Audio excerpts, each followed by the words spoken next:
Ravi de vous retrouver nombreux sur Télécentrafrique. Mesdames et messieurs, soyez les bienvenus dans ce journal dont voici les titres. La question de l'émancipation de la femme a fait l'objet d'une réunion de haut niveau ce lundi au siège de l'ONU à New York à l'occasion de la commémoration du 30e anniversaire de la déclaration de Beijing sur l'autonomisation de la femme et des jeunes filles. Réunion à laquelle le président centrafricain Faustin-Archange Touadéra y prenait part. Nous y reviendrons au début de ce journal. Et puis, le détenteur du Ballon d'Or 2025 est connu depuis hier au théâtre de Châtelet à Paris. Il s'agit du milieu offensif du club de Paris Saint-Germain, Ousmane Dembélé. Nous y reviendrons sur les temps forts de cet événement. Voilà tout pour les titres, les détails.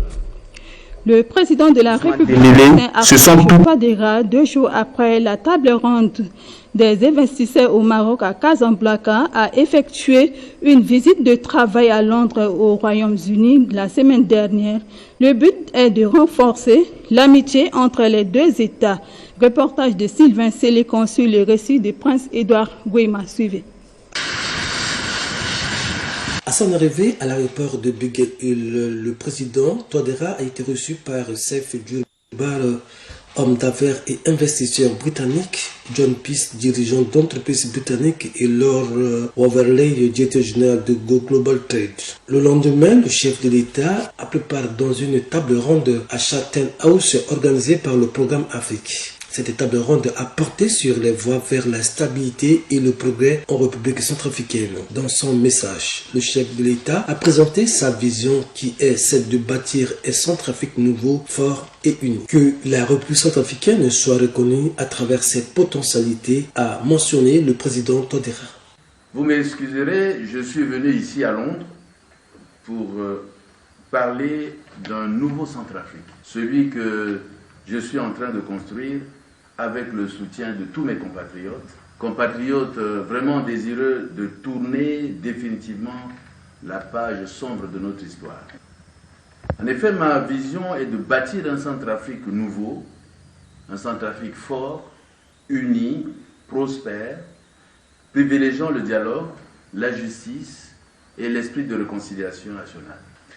Pour sortir mon pays de la pauvreté, j'ai fixé des objectifs d'une relance économique vigoureuse en accordant une place privilégiée au secteur privé afin que les opportunités d'investissement soient plus largement exploitées, valorisées à la mesure des dotations naturelles identifiées.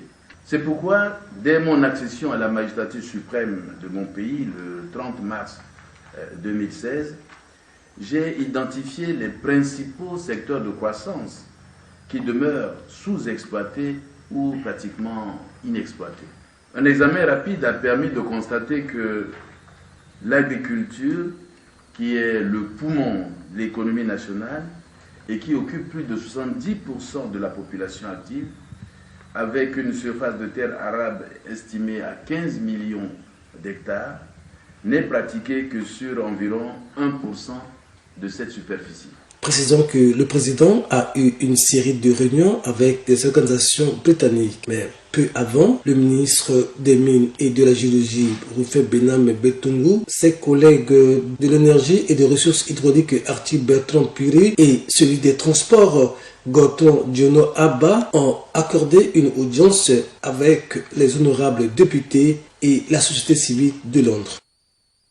Restons toujours à New York pour vous indiquer qu'une réunion de haut niveau s'est tenue hier lundi au siège de l'ONU à New York en vue de commémorer le 30e anniversaire de la déclaration de Beijing sur l'autonomisation de la femme et des jeunes filles.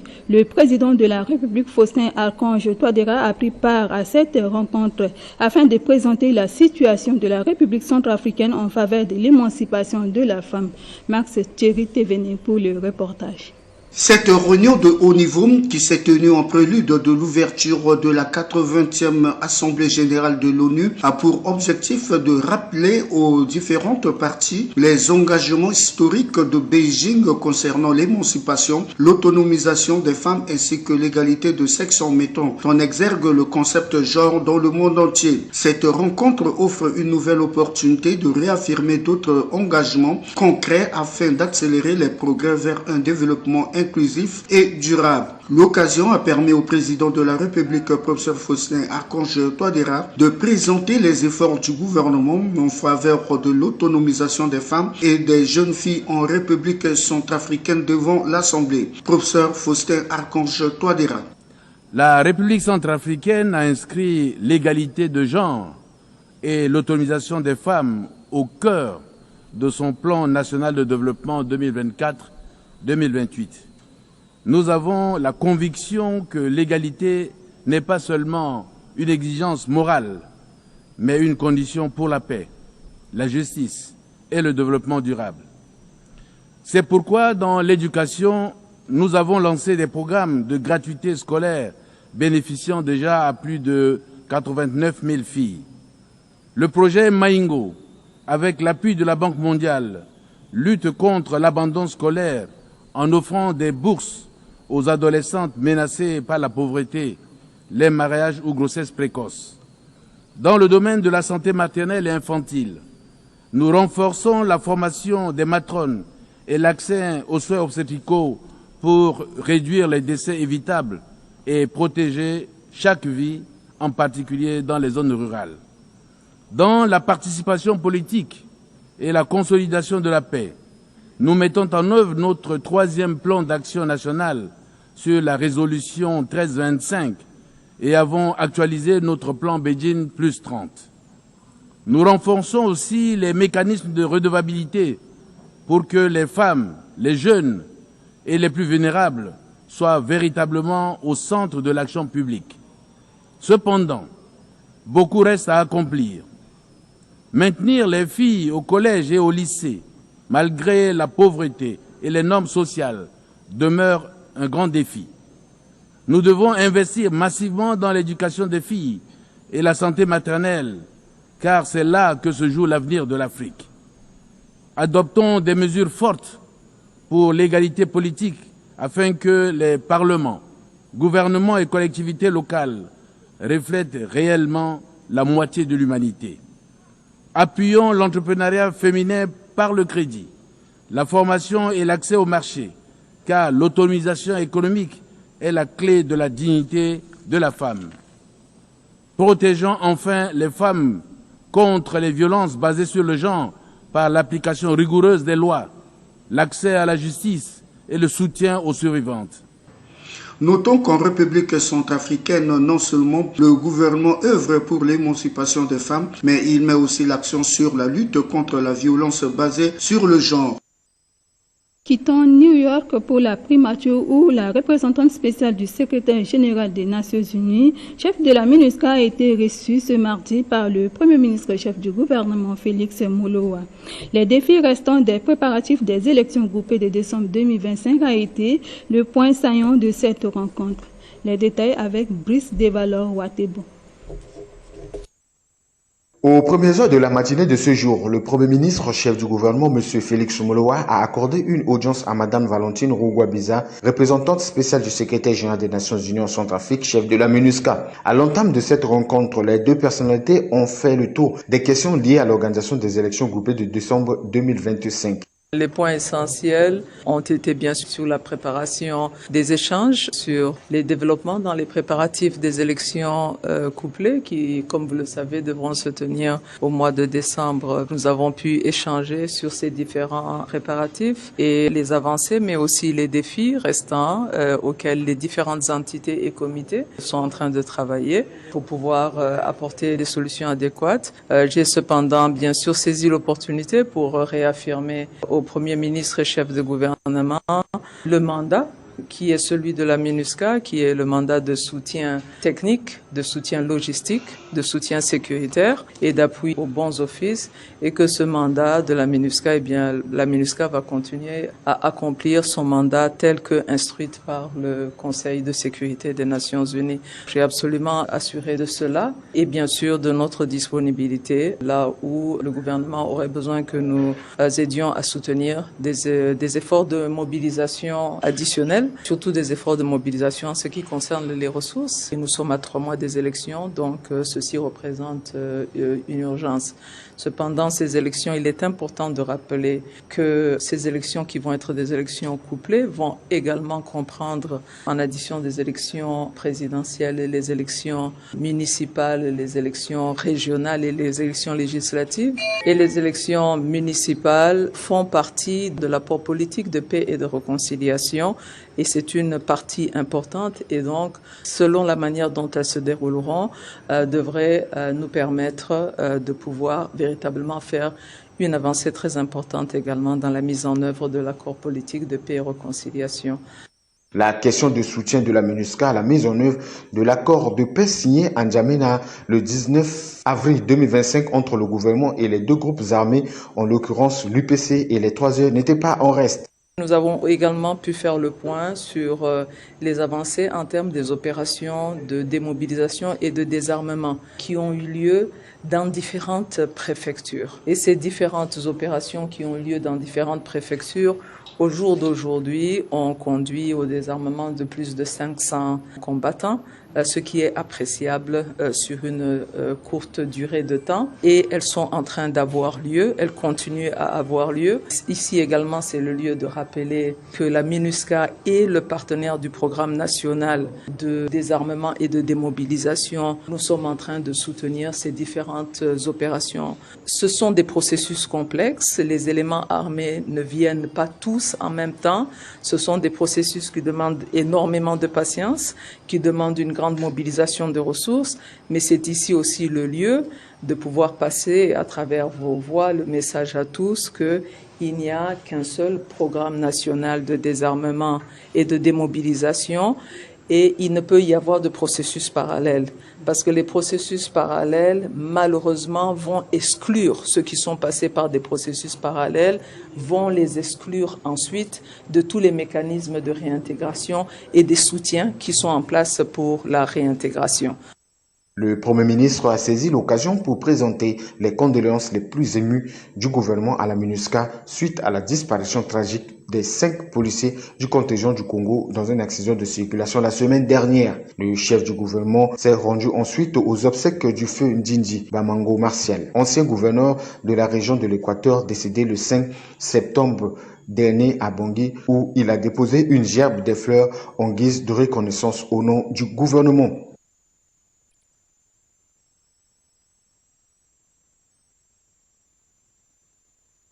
La cérémonie de remise de brevet à la deuxième promotion du cours d'enseignement militaire supérieur du premier degré a eu lieu ce mardi à la place d'armes Martin Lingoupou à la gendarmerie nationale en présence du président de l'Assemblée nationale, Simplice Mathieu Sarandi. Reportage de Martinez Gaillou. Dans cette cérémonie de remise de brevet à la deuxième promotion du cours d'enseignement militaire supérieur du premier degré, baptisé Simplice Mathieu Sarandi, a été marquée par plusieurs discours dont celui du directeur des stages qui a présenté le rapport des stages dans lequel il a fait mention des différentes thématiques enseignées lors de cette formation. Après son intervention a été la remise du brevet aux récipiendaires, suivi du cérémonial de baptême de la promotion. Quant au président de l'Assemblée nationale, dans son mot, il a traduit ses satisfactions à l'endroit de la France et il en a profité pour prodiguer de conseils aux récipiendaires. Suivez le président de l'Assemblée nationale dans son intervention. Parmi ceux qui ont cette noble responsabilité de dispenser les cours d'état-major à nos brillants gendarmes ici présents, il n'en demeure pas moins que un bref récapitulatif des faits historiques de l'armée de notre pays, selon de la politique de notre pays, de l'histoire de notre pays. Voilà. Nos jeunes, nos concitoyens qui ont suivi la formation dans le cadre de l'état-major de la gendarmerie ont décidé de mettre une étiquette sur leur promotion. Cette étiquette-là, très modestement, porte mon nom. C'est la promotion professeur Simplice Mathieu Sarandi. Et je n'oublie pas, Monsieur le Président, que je suis député de la nation.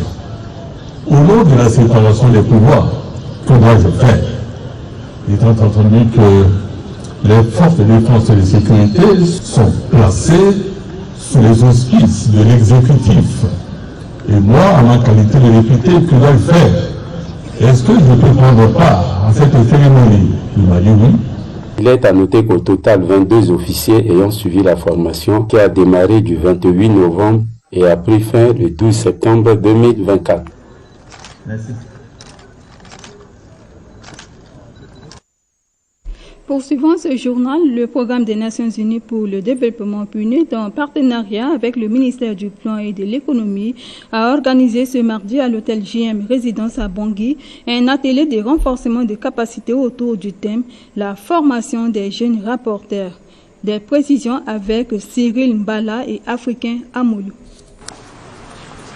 Cet atelier a eu lieu en présence du chargé de mission coordonnateur des ONG, M. Magloire Ndompamas, qui, dans son discours d'ouverture, a fait mention de la date de la tenue de cet atelier qui court du 23 au 27 septembre 2025. Suivez le docteur Ange Guélé Koumou qui nous donne plus de précisions sur cet atelier. L'objectif dévolu à cette formation consiste non seulement à former ces jeunes sur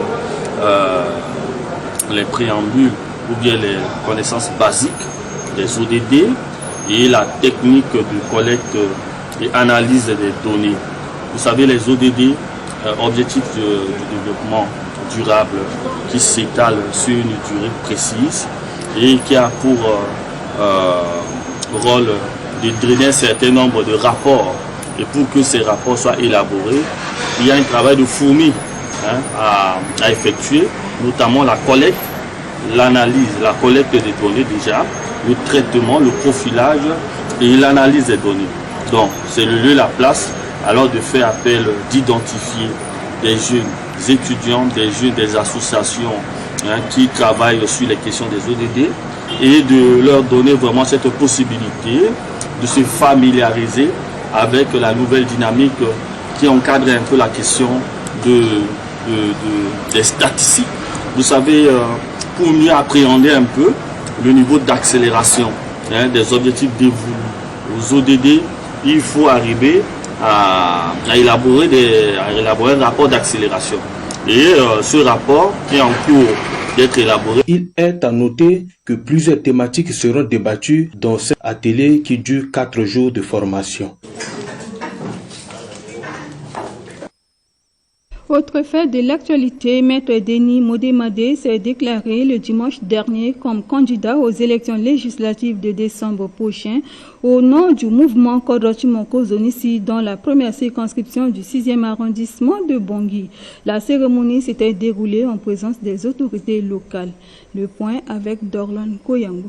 Ce grand événement qui a réuni la population de la première circonscription du 6e arrondissement de Bangui a pour but de rendre officielle la candidature de Maître Denis Modémadé aux élections législatives de décembre prochain au nom du parti politique Mouvement Kodrotimoko Zonissi MKS. L'occasion pour Maître Denis Modémadé de remercier d'abord le député en exercice de cette circonscription d'avoir accepté son invitation avant de remercier sa population pour leur venue massive, ce qui prouve la confiance de la population à son endroit. Et il en a profité pour présenter son suppléant, M. Parfait Giango. En fait, aujourd'hui, la rencontre avec le peuple de la deuxième circonscription du 6e arrondissement, c'est juste pour annoncer que je serai candidat dans cette circonscription pour les prochaines élections législatives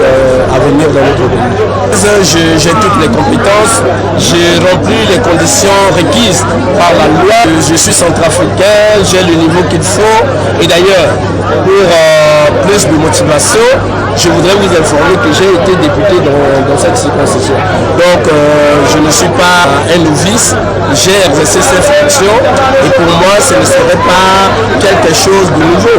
Donc, je l'ai déjà fait et donc, je pense que si le peuple de la deuxième circonscription du 6e arrondissement porte son choix sur moi, je ne serai pas un apprenti dans ce domaine. On n'est pas encore à la campagne proprement dit, ce n'est que l'annonce des tensions d'être député, c'est normal qu'on le fasse. J'ai invité le le peuple de la deuxième circonscription du 6e arrondissement pour leur annoncer publiquement que je serai parmi les candidats. Et donc certainement il y aura des candidats et des filles de la deuxième circonscription du 6e arrondissement qui vont briller comme moi pour être élus députés dans la deuxième circonscription du 6e arrondissement. Et donc je ferai partie de ceux-là.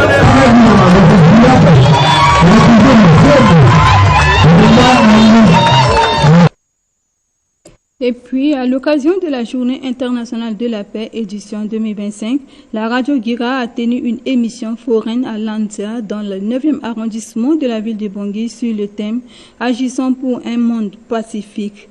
Reportage de la presse de la MINUSCA. Dans le cadre de la célébration de la Journée internationale de la paix, édition 2025, la radio Guira FM a organisé une émission foraine dans le 9e arrondissement de Bangui, dans la commune de Landja. Placée sous le thème « Agissons pour un monde pacifique », cette initiative a offert à la population un espace de dialogue afin de s'exprimer sur les défis de coexistence pacifique, les sources de tension dans leur quartier, mais aussi sur les pistes de solutions envisagées au niveau communautaire. Ce sont des activités très louables. Et nous jetons vraiment des fleurs auprès de nos partenaires, car ils nous encouragent. Elles nous encouragent aussi à recommencer les bonnes habitudes oubliées. Je lance un appel vibrant à la population du 9e arrondissement de prendre conscience. Au cours de l'émission foraine qui a bénéficié de l'appui financier du Fonds des Nations Unies pour la consolidation de la paix, de nombreux habitants de la commune de Landia ont partagé leur expérience et témoigné des changements positifs observés ces dernières années. Leurs interventions, souvent empreintes d'émotion, ont rappelé les souffrances du passé tout en soulignant les progrès réalisés grâce aux efforts conjoints des partenaires de la RCA. Kujak biasa onso birai mingi zake famba chilo tongana nyama zake bida chimba chilo zake zamba chilo na pepe metongana la sigina ko dendende so asara si siriri aga zokwe ajushi na pe eglise na pe amingi kwa na siriri aturu kwa sara kwa zokwa sa kwa docteur akisara kwa ministre ndende ay sara kwa donc ibaka sirira ke dalasi. La MINUSCA et ses partenaires ont mené diverses actions dans le but de promouvoir et de consolider la paix en République centrafricaine, incluant une table ronde radiophonique, l'érection d'un monument à Pawa, un mini-sondage sur la perception de la paix ainsi que plusieurs activités de sensibilisation à Bouar, Maloum, Bambari et d'autres localités. Ces initiatives visent à construire un héritage durable de paix ancré dans les réalités locales et porté par les communautés.